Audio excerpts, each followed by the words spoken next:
दर्दनाक खबर से करते हैं। बाड़मेर के पचपदरा थाना इलाके में आज बस और ट्रेलर की जोरदार टक्कर के बाद बस में भीषण आग लग गई। इस आग में जलने से बस सवार 12 लोगों की मौत हो गई, जबकि कई लोग घायल बताए जा रहे हैं। जानकारी के मुताबिक हादसा जोधपुर हाईवे पर भांडियावास के पास हुआ।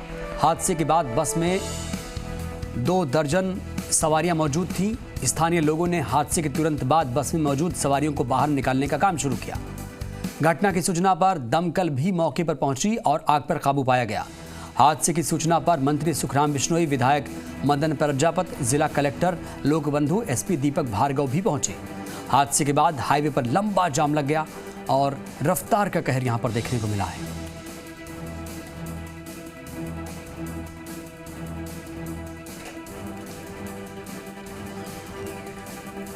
बाड़मेर में बड़ा सड़क हादसा सामने आया है, जहां पर ट्रेलर और बस में जोरदार टक्कर के बाद जो बस थी, देखिए किस तरीके से आग के गोले में तब्दील हो गई है। हालांकि दमकल की टीम तो पहुंची आग बुझाने के लिए, लेकिन तब तक बहुत देर हो चुकी थी और जो बस थी वो खाक हो चुकी है। ट्रेलर में भी आग लगी थी। आप देख पा रहे हैं काले धुएं का गुबार किस तरीके से उठा था। पहले 5 लोगों की मौत की खबर सामने आई थी, लेकिन वक्त जैसे जैसे बीत रहा है मृतकों की संख्या भी बढ़ रही है। अभी तक के अपडेट के मुताबिक बताया जा रहा है 12 लोग इसमें अपनी जान गंवा चुके हैं। ट्रेलर और बस की जोरदार टक्कर हुई थी। पचपदरा से ये दर्दनाक खबर आप तक पहुंचा रहे हैं, जहां पर बड़ा सड़क हादसा सामने आया है। और ज़्यादा जानकारी के साथ हमारे संवाददाता भूपेश आचार्य जुड़े हैं।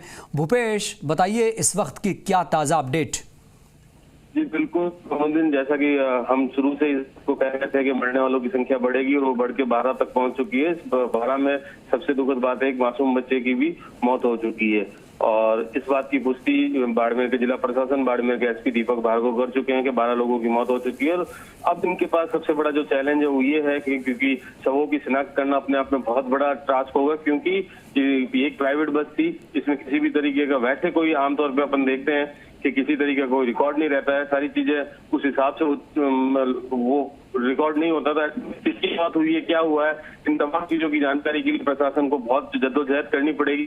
जब तक कोई परिजन निकल के सामने नहीं आएगा कि हमारा परिवार का सदस्य इस बस में गया था और वो नहीं मिला है, तो उसकी जांच की जाएगी। जो अभी सूचना निकल के और आ रही हुई है कि इसको हायर सेंटर यानी कि जोधपुर भेजा जाएगा, सभी शवों को वहां पे इनकी विस्तार रिपोर्ट कराई जाएगी, ताकि किसी जो भी परिजन इस बात को क्लेम करेगा कि हमारा परिजन था, तो उसको उससे कनेक्ट करके उससे आइडेंटिफाइड किया जाएगा कि इस मृतक का नाम ये था, यहाँ का निवासी था। इन तमाम बातों को लेकर प्रशासन के बाद की साथ ये मिली है कि बस की ऑपरेशन लगभग खत्म होने पे है और बस पे काबू पा लिया गया है, हाईवे को सुचारू कर दिया गया है। लेकिन अब जो चैलेंज है वो उससे बड़ा है कि किन शवों को आइडेंटिफिकेशन करनी, इनका नाम पता और सभी तरीके की जानकारी, जिनकी मौत हुई उनके परिजनों को सूचना देना। इन तमाम बातों को लेकर प्रशासन की जद्दोजहद अब शुरू हो चुकी है। शवों को धीरे धीरे जोधपुर की तरफ भिजवाया जा रहा है। जी भूपेश, बहुत ही दर्दनाक ये हादसा है, हर किसी की आंखें नम हैं। भूपेश, बताइए जो बस थी वो बस के बारे में कोई जानकारी मिल पाई है? कहाँ जा रही थी, किसकी बस है? जी बिल्कुल, इस बस के बारे में जो जानकारी आई है, ये बस MR ट्रेवल्स करके एक ट्रेवल एजेंसी, उसकी बस थी और ये बालोतरा से जोधपुर के बीच में चलती है और ये प्रतिदिन इसी तरीके से बस ये जाती है। और ये लगभग सुबह 8 बजे करीब बालोतरा से अपने जोधपुर के लिए निकली थी और लगभग 9 बजे 9 साढ़े 9 के बीच में हादसा घटित हुआ। और इसमें जो जानकारी निकल के सामने आई, जब बालोतरा से बस निकली तब इसमें 25 सवारियां थी और ये बालोतरा से लगभग 30 किलोमीटर दूर जाके हादसा हुआ। तो ऐसे में बस ने बीच में जो सवारियां भी ली होगी और कुछ लोग और भी चढ़े होंगे, तो उनका अभी तक जानकारी नहीं आई, क्योंकि जैसे कि 12 लोगों की मृत्यु की पुष्टि हो चुकी है और उसके बाद 25 लोगों को, घायलों को हॉस्पिटल में रेफर किया गया। उन 25 में से 8 गंभीर है, जिनको जोधपुर पे रेफर किया गया है। तो आप इस बात से अंदाजा लगा सकते हैं 25 और 12 लगभग 35 से 37 लोगों की पुष्टि हो चुकी है कि इस बस में सवार थे। इसके अलावा और कितने लोग थे, क्या थे, या कोई ऐसा सवारी जो बीच में कहीं उतर गया, तो ये सारी चीजें अभी बहुत बिल्कुल भूपेश, आप बने रहिएगा हमारे साथ। तो बेहद ही दर्दनाक हादसा, बेहद ही ये दर्दनाक खबर, बड़ी खबर, जहां पर देखिए किस तरीके से ये बस थी, काले धुएं का गुबार। और इस बीच बाड़मेर में हुए सड़क हादसे पर सीएम अशोक गहलोत ने दुख जताया। सीएम गहलोत ने ट्विटर पर शोक प्रकट करते हुए लिखा कि इस संबंध में जिला कलेक्टर से फोन पर बात की है। राहत एवं बचाव कार्यों के संबंध में निर्देश दिए गए। घायलों का बेहतर से बेहतर इलाज सुनिश्चित किया जाएगा, ये मुख्यमंत्री भूपेश बघेल ने कहा। मुख्यमंत्री अशोक गहलोत ने ये बड़ा ट्वीट किया है।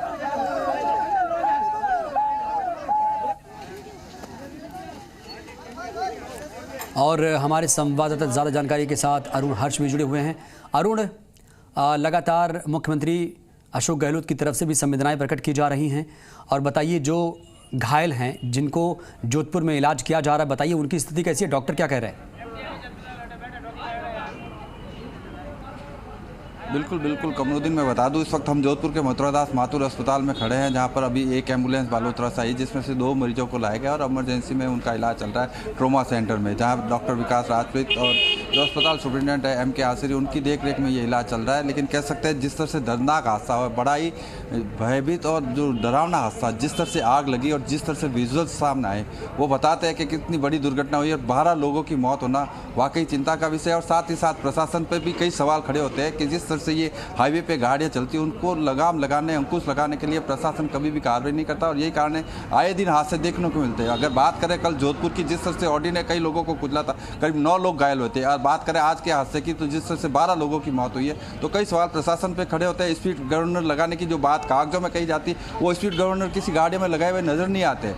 परिवहन विभाग है जो लाइसेंस जिन लोगों को देता है, ऑटोमेटिक ट्रैक लगाया जोधपुर में, लेकिन वो सक्सेस नहीं हुआ है। तो ये जिस तरह की लापरवाही प्रशासन की है, उसके कारण से जो हादसे बढ़ते जा रहे हैं। भले ही केंद्र सरकार ये प्रयास कर रही है कि जो पूरे देश में 30% जो है दुर्घटनाओं में कमी रोकने के लिए दिशा में काम किया जाएगा, लेकिन कई ऐसे हाईवे है, कई ऐसी सड़कें जहाँ घुमावदार मोड़ है, जहाँ स्पीड ब्रेकर होने चाहिए, जहाँ बोर्ड लगे होने चाहिए, वो लगे हुए नहीं है। और यही कारण है कि जिस तरह से ये ट्रेलर और बस की भिड़ंत हुई है, जिसमें 12 लोगों की मौत गई है कमरुद्दीन। अरुण, जानना चाहेंगे आपसे चिंता जताई, कल बात करें। बिल्कुल अरुण, जानना चाहेंगे आपसे कि अभी कितने लोगों को अस्पताल में भर्ती किया गया है और उनकी हालत कैसी है?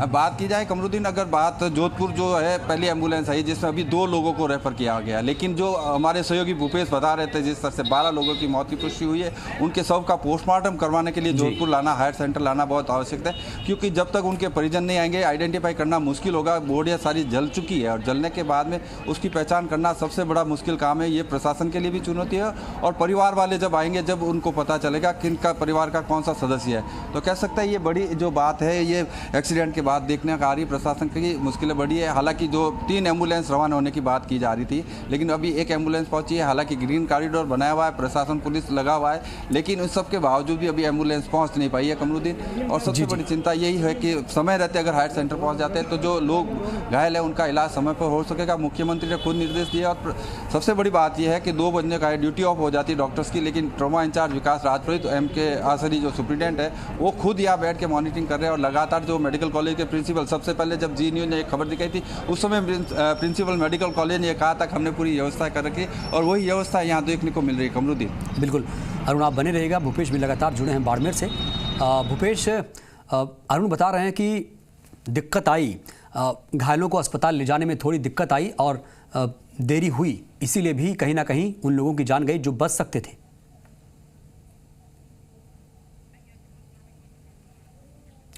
तकनीकी कारणों से हमारी आवाज़ भूपेश तक नहीं जा रही है, दोबारा जोड़ेंगे भूपेश से, जानकारी लेंगे, क्योंकि हमारे दोनों संवाददाता लगातार दोनों स्थलों पर बने हुए हैं।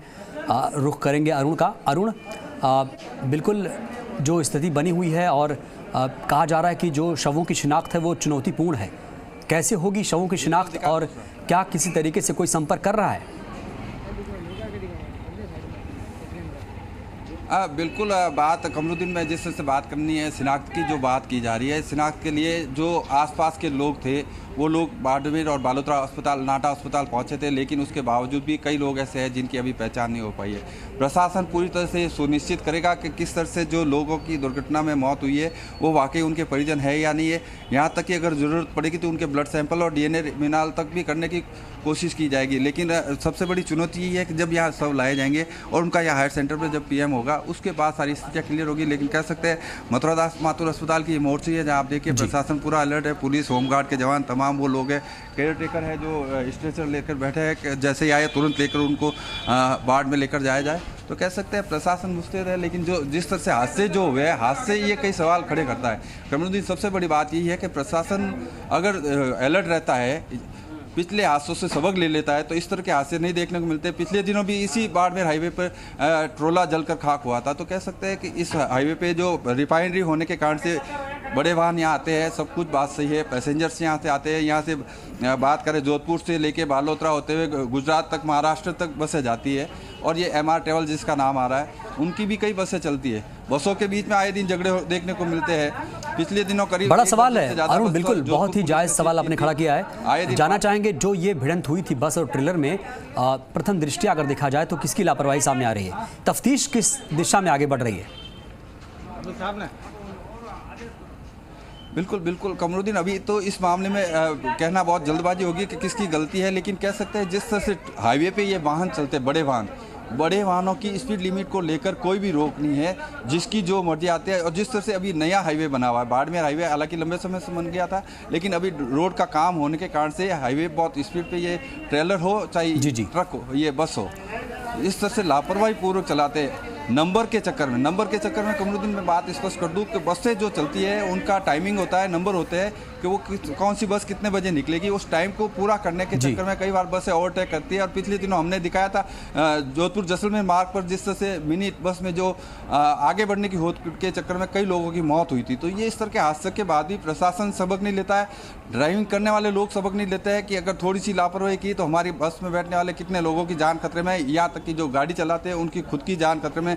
कल रात का इंसिडेंट है, कार का और ट्रक का एक्सीडेंट हुआ था, जिसमें आदमी जो ड्राइवर था कार का, उसकी गर्दन कटकर अलग हो गई थी। तो अंदाजा लगाया जा सकता है कि प्रशासन अगर इन सब बातों का ध्यान रखे, मॉनिटरिंग करे, यानी कि गाड़ियों की स्पीड गवर्नर को लेकर जो दिशा निर्देश थे उसकी पालना करवाई जाए, तो इस तरह के हादसे देखने को नहीं मिलेंगे। लेकिन इस पर कोई ध्यान नहीं देता है। परिवहन विभाग सोया हुआ है, पुलिस विभाग सोया हुआ है। जब इस तरह के हादसे होते हैं तब ये कहा जाता है कि हम जांच करेंगे और लगातार ऑपरेशन चलाएंगे, लेकिन ये ऑपरेशन लगातार नहीं चलने के कारण से ये हादसे बढ़ते जा रही है। मैं कैमरामैन सहयोगी को कहूँगा वो दिखाए, एम्बुलेंस आई है, देखिए दूसरी एम्बुलेंस है और ये आगे गई है। और ये सर से जो है कि सारा प्रशासन इसीलिए अलर्ट है क्योंकि कुछ जो बॉडी आएगी वो वहाँ ले जाई जाएगी मोर्चरी में।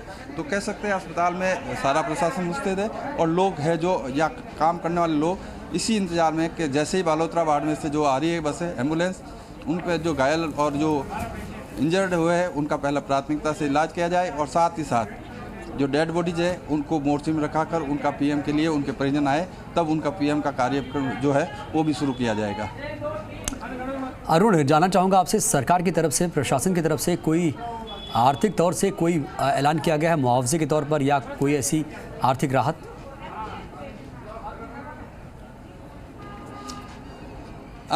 कमरुद्दीन, अभी तक तो कोई इस तरह की घोषणा की नहीं है। जो आमतौर पर दुर्घटना होती है उसके बाद में जो सरकारी गाइडलाइन है उसके अकॉर्डिंग जो मुआवजा देने की बात है। हालांकि कल मुख्यमंत्री जोधपुर शहर में थे, उन्होंने एम्स में जाके जो कल वो जो फुटपाथ पर झोपड़ी में रहने वाले बच्चे की जिसकी युवक की मौत हुई थी उसके परिवार को 2 लाख दिए थे। गंभीर रूप से घायलों के लिए 1-1 लाख रुपये की घोषणा मुख्यमंत्री की थी और 50-50 हज़ार रुपये जो साधारण घायल के लिए। आज वाले इंसिडेंट में अभी तक प्रशासन की तरफ से कोई गाइडलाइन नहीं आई, कोई घोषणा नहीं हुई है। अभी भी प्रशासन कई मामलों में जो सिर्फ वेट एंड वॉच कर रहा है, वो परिस्थितियों को समझने का प्रयास कर रहा है कि हादसा हुआ कैसे। और जिस तरह का हादसा, बड़ा विभत्स हादसा हुआ था और सुबह सुबह लोग अपने काम पे निकले थे, यानी ये बस में जो लोग बैठकर बालोतरा से जोधपुर आ रहे थे, ये नौकरी पेशा लोग हैं। कई लोग ऐसे जोधपुर से बालोतरा का डिस्टेंस 1 घंटे का रहता है कमरुद्दीन, और ये लोग अप डाउन करते हैं। अब उसमें से कितने लोग कौन नौकरी पेशा, बिल्कुल ये चैलेंजिंग है अरुण की जो मृतक हैं उनकी शिनाख्त, उनकी पहचान आखिर कैसे होगी। बेहद शुक्रिया आपका। बढ़ते आगे, कोटा के मंडाना में NH 52